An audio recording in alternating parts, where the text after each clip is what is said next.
ഇപ്പോൾ വരുന്ന ഒരു വാർത്തയിലേക്കാണ്. വിദേശ സർവകലാശാല സംബന്ധിച്ചുള്ള വിവാദവും പരസ്യ പ്രസ്താവനയും വേണ്ട എന്ന് മുഖ്യമന്ത്രിയുടെ നിർദ്ദേശം വരുന്നു. താനുമായി ധനമന്ത്രി ചർച്ച നടത്തിയിരുന്നുവെന്നും തന്റെ കൂടി അഭിപ്രായം കേട്ടുകൊണ്ടാണ് ഇത്തരത്തിലൊരു നിർദ്ദേശം ബജറ്റിൽ വന്നതെന്നും പറയുന്നു. ഇത് ഔദ്യോഗിക സ്ഥാനങ്ങളിലുള്ളവർക്ക് പരസ്യമായി ഈ വിഷയത്തിൽ പ്രതികരിക്കേണ്ടതില്ല എന്നതാണ് മുഖ്യമന്ത്രിയുടെ നിർദ്ദേശം വരുന്നത്. അത് കൃത്യമായി ഉന്നത വിദ്യാഭ്യാസ മന്ത്രിക്കുള്ള നിർദ്ദേശം തന്നെയാണ്. വി ഗിരീഷ് ചേരുന്നുണ്ട്. ഗിരീഷ്, ഏതായാലും ഈ ബജറ്റിന് പിന്നാലെ പാർട്ടിയുടെ നയം അല്ലെങ്കിൽ മുന്നണിയുടെ നയം ഒക്കെ ചോദ്യം ചെയ്യപ്പെട്ടുകൊണ്ട് വിദ്യാർത്ഥി സംഘടനകളുടെ തന്നെ ഭരണപക്ഷ വിദ്യാർത്ഥി സംഘടനകളുടെ തന്നെ വിമർശനത്തിനിടയാക്കിയ സംഭവമാണ് ഇന്നലെ ഉന്നത വിദ്യാഭ്യാസ മന്ത്രി പറഞ്ഞതും. അത് ധനവകുപ്പ് മാത്രം അറിഞ്ഞ കാര്യമാണ്. വിദ്യാഭ്യാസ വകുപ്പുമായി ഒരു കൂടിയാലോചന നടന്നില്ലെന്നാണ്. ഇനി അതിലൊരു ചർച്ച വേണ്ട, അത് സർക്കാരും പാർട്ടിയും അറിഞ്ഞു തന്നെയുള്ള ഒരു നിർദ്ദേശം തീരുമാനമെന്നാണോ മുഖ്യമന്ത്രി പറഞ്ഞു വെക്കുന്നത്?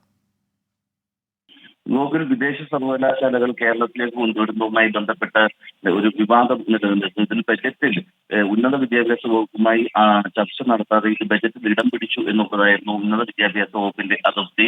ഇക്കാര്യത്തിലുള്ള അതൃപ്തി ഉന്നത വിദ്യാഭ്യാസ മന്ത്രി ഡോക്ടർ ആർ ബിന്ദു പരസ്യമാക്കുകയും ചെയ്തിരുന്നു. പിന്നാലെയാണ് ഇപ്പോൾ മുഖ്യമന്ത്രിയുടെ നിർദ്ദേശം വന്നിരിക്കുന്നത്.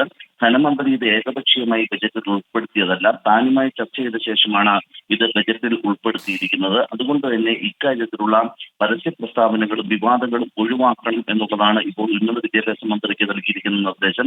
മാത്രമല്ല, ഔദ്യോഗിക സ്ഥാനത്തുള്ളവർ ഇക്കാര്യത്തിൽ ഇനി പരസ്യ പ്രസ്താവന നടത്തേണ്ടതില്ല എന്ന് മുഖ്യമന്ത്രി നിർദ്ദേശിച്ചിരിക്കുന്നു.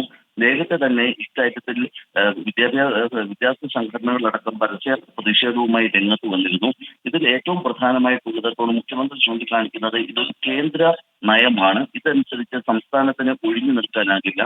സംസ്ഥാനത്തേക്ക് കൂടുതൽ വിദേശ നിക്ഷേപവും അതോടൊപ്പം തന്നെ ക്യാമ്പസുകളും വരുന്നത് തടയാനാകില്ല എന്നൊരു നിലപാടാണ് ഇപ്പോൾ മുഖ്യമന്ത്രി എടുത്തിരിക്കുന്നത്. മാത്രമല്ല, ഏതെങ്കിലും നിയമം കൊണ്ട് കേരളത്തിന് ഇത് മറികടക്കാനോ നിയന്ത്രിക്കാനോ കഴിയില്ല എന്നും കൂടി മുഖ്യമന്ത്രി ഇപ്പോൾ നിലപാടെടുത്തിരിക്കുന്നു. ഇതിന്റെ കൂടി അടിസ്ഥാനത്തിലാണ് ഇപ്പോൾ വിവാദങ്ങൾ ഒഴിവാക്കണമെന്നും ഇത്തരത്തിൽ ഔദ്യോഗിക സ്ഥാനത്തുള്ളവർ പരസ്യ പ്രസ്താവന നടത്തേണ്ടതില്ലെന്നുമുള്ള ഒരു നിർദ്ദേശം മുഖ്യമന്ത്രിയുടെ ഭാഗത്തുനിന്ന് വന്നിരിക്കുന്നത്. മാത്രമല്ല, ഇത്തരത്തിൽ വിവാദങ്ങൾ തുടരുകയാണെങ്കിൽ മന്ത്രിസഭയുടെ കൂട്ടുത്തരവാദിത്തത്തെ തന്നെ ചോദ്യം ചെയ്യപ്പെടുമെന്നും പ്രതിപക്ഷം ഇത് ആയുധമാക്കുമെന്നും വിലയിരുത്തിക്കൊണ്ടാണ് മുഖ്യമന്ത്രിയുടെ പുതിയ നിർദ്ദേശം ഇപ്പോൾ ഉണ്ടായിരിക്കുന്നത്. ഗോകുൽ, ശരി ഗിരീഷ്, ഏതായാലും വിദേശ സർവകലാശാലകളിൽ ഒരു വിവാദം അല്ലെങ്കിൽ ഭിന്നാഭിപ്രായം എന്ന ചിത്രം ഉണ്ടാകരുത് എന്നതാണ് ഇപ്പോഴത്തെ മുഖ്യമന്ത്രിയുടെ നിർദ്ദേശം. ഏതായാലും ഉന്നത വിദ്യാഭ്യാസ വകുപ്പിനും മന്ത്രിക്കുമുള്ള നിർദ്ദേശം കൂടിയാണത്. പരസ്യ പ്രസ്താവനകളും വിവാദവും ഇനി വേണ്ട, അത് സർക്കാരിൻ്റെ നിലപാടാണ്, തീരുമാനമാണ്.